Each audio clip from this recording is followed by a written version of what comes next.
Mahdi Al-Faridi. Hadir, Bu. Ya. Ibrahim. Hadir, Bu.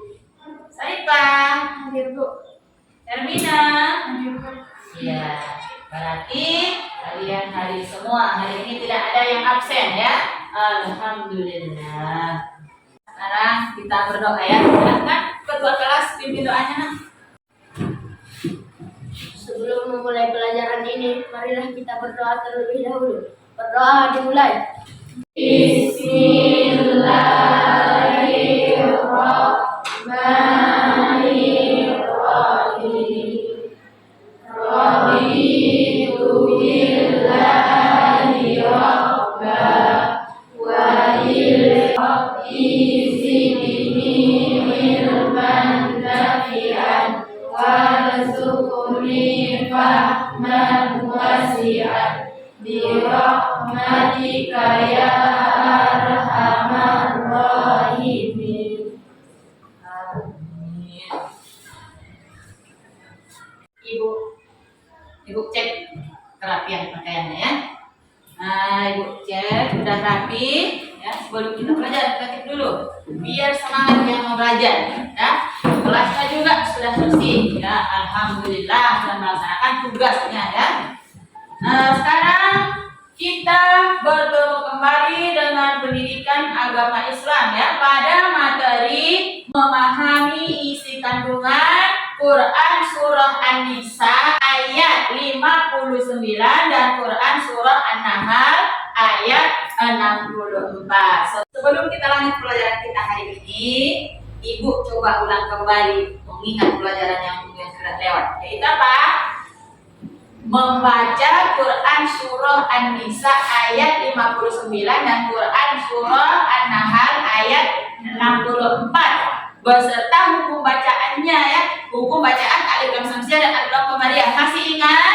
Masih, Bu. Ya, alhamdulillah berarti masih ingat. Sebelumnya Ibu ada motivasi untuk kalian ya. Ya, Ibu ada motivasi untuk kalian yaitu apa kata Umar bin Khattab ya.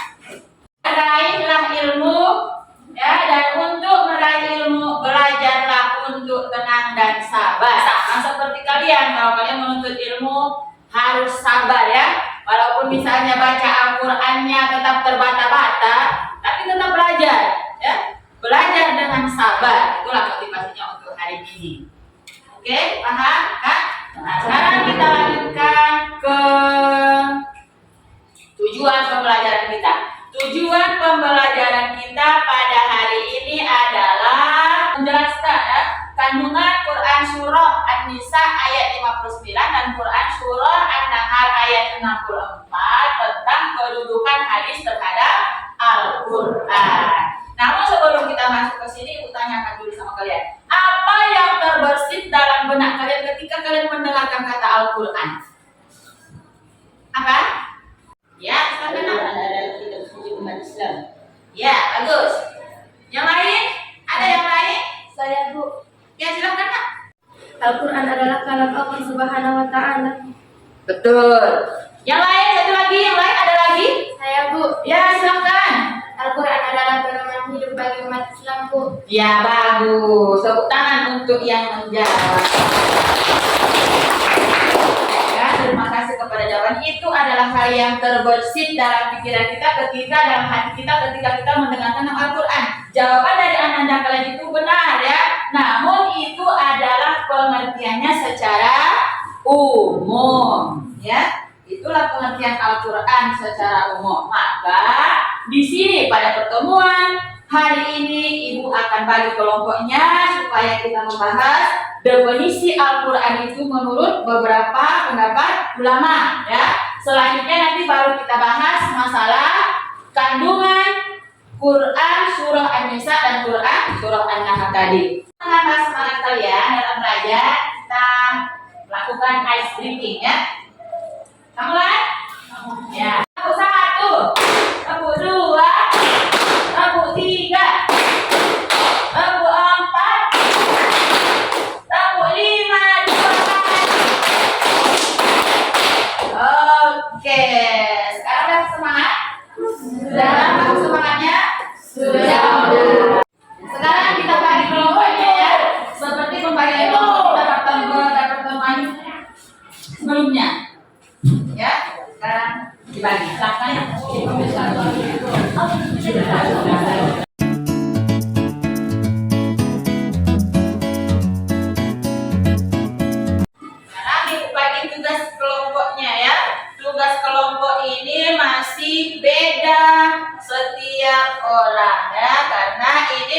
masih kelompok asal. Karena ini masih kelompok asal, maka tugasnya berbeda setiap orang. Nah, kita sudah bentuk kelompok asalnya ya, dengan tugas yang berbeda. Maka setelah itu kita bentuk kelompok ahli. Silahkan dibentuk nak untuk membahas materi yang sama ya.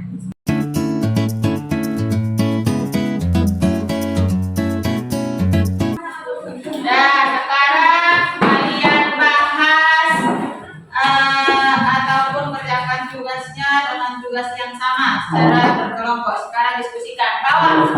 Di bawah HP-nya yang Ibu suruh kan? Sekarang kerjakan tugasnya, dilihat di HP-nya masing-masing. Ya, keluar HP-nya.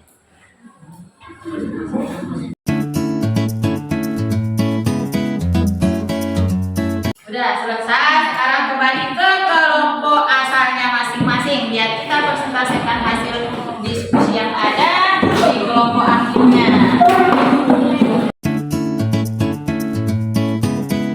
Jelaskan kembali ke kawanmu masing-masing untuk dipresentasikan nanti ya hasil diskusinya. Diskusikan kembali tugas yang ada ataupun yang kalian peroleh di kelompok ahli ya.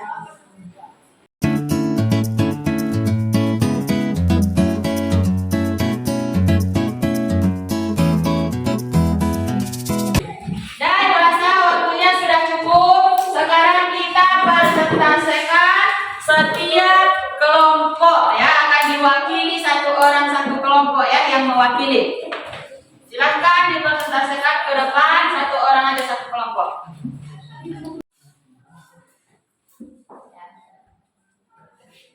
Ya silakan nak. Kami dari kelompok 1 akan mempresentasikan hasil diskusi kami. Definisi Al-Quran menurut para ulama.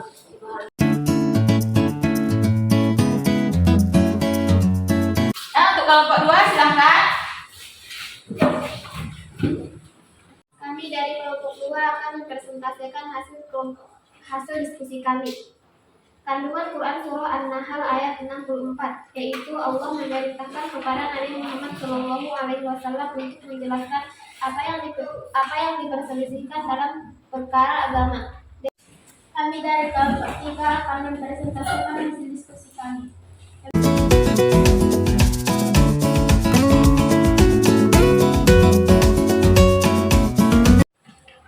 Nah, sekarang kita lanjutkan kelompok 4. Silakan dibaca ke depan hasil diskusinya. Inilah hasil diskusi kami dari kelompok 4. Definisi Al-Quran menurut para ulama. Sebagian ulama berpendapat kata Al-Quran tidak memiliki asal kata. Ia merupakan nama khusus yang dibuat dan disematkan untuk menyebutkan kalam Allah Subhanahu wa Ta'ala. Namun sebagian lain memandang kata Al-Quran berasal dari kata Al-Qur'a yang artinya mengumpulkan. Dan sebagian ulama juga berpandangan bahwa kata Al-Quran berasal dari kata Qur'a yang artinya membaca. Maka Al-Quran dapat didefinisikan sebagai wahyu Allah Subhanahu wa Ta'ala yang menjadi mukjizat dan diturunkan kepada Nabi Muhammad SAW. Dituliskan dalam mushaf, diriwayatkan secara mutawatir dan membacanya bernilai ibadah.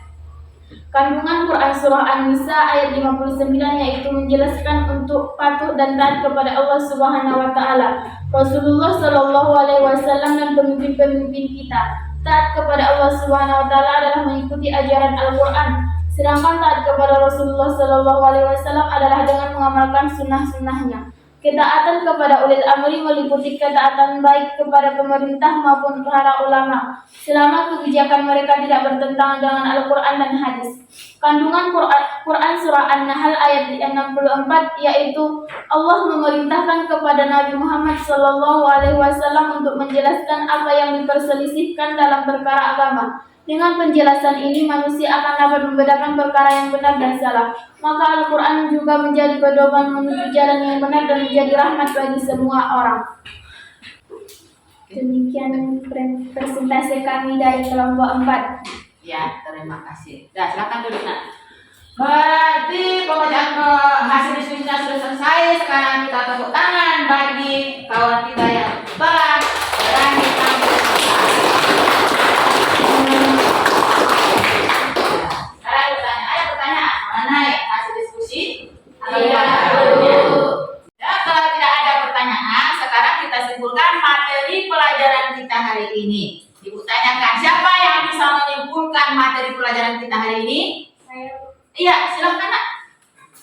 Buat kesimpulannya ya. Kesimpulannya adalah Al-Quran adalah wahyu Allah Subhanahu wa Ta'ala berbahasa Arab sebagai mukjizat disampaikan secara mutawatir, tertulis dalam mushaf dan membacanya adalah ibadah. Quran Surah An-Nisa ayat 59 dan Quran Surah An-Nahl ayat 64 menjelaskan bahwa Al-Quran dan hadis menjadi sumber ajaran dan pedoman dalam menjalani kehidupan. Iya, bagus, benar ya. Kesimpulan kita pada pagi hari ini ataupun pada pelajaran kita hari ini adalah bahwasanya Quran Surah An-Nisa ya, ayat 59 itu dan Quran Surah An-Nahl ayat 64 itu mengajarkan kepada kita ataupun menjelaskan kepada kita bahwasanya Al-Quran dan hadis itu adalah sebuah pedoman kepada kita dalam menjalani kehidupan. Udah jelas? Jelas. Ya. Sekarang kembali ke tempat duduk masing-masing ya untuk kita adakan evaluasi sebelum kita tutup pelajaran kita.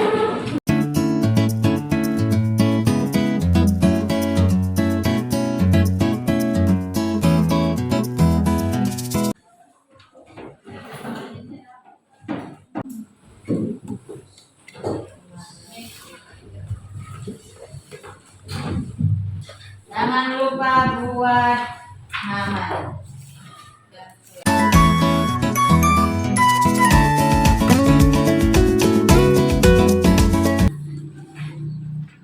Ya, silahkan dikerjakan. Ibu tunggu 5 menit sudah selesai.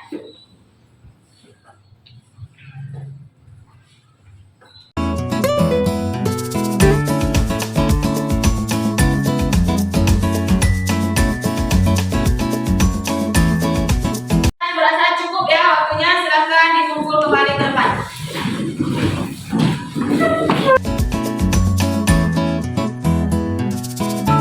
Kita sudah selesai hari ini.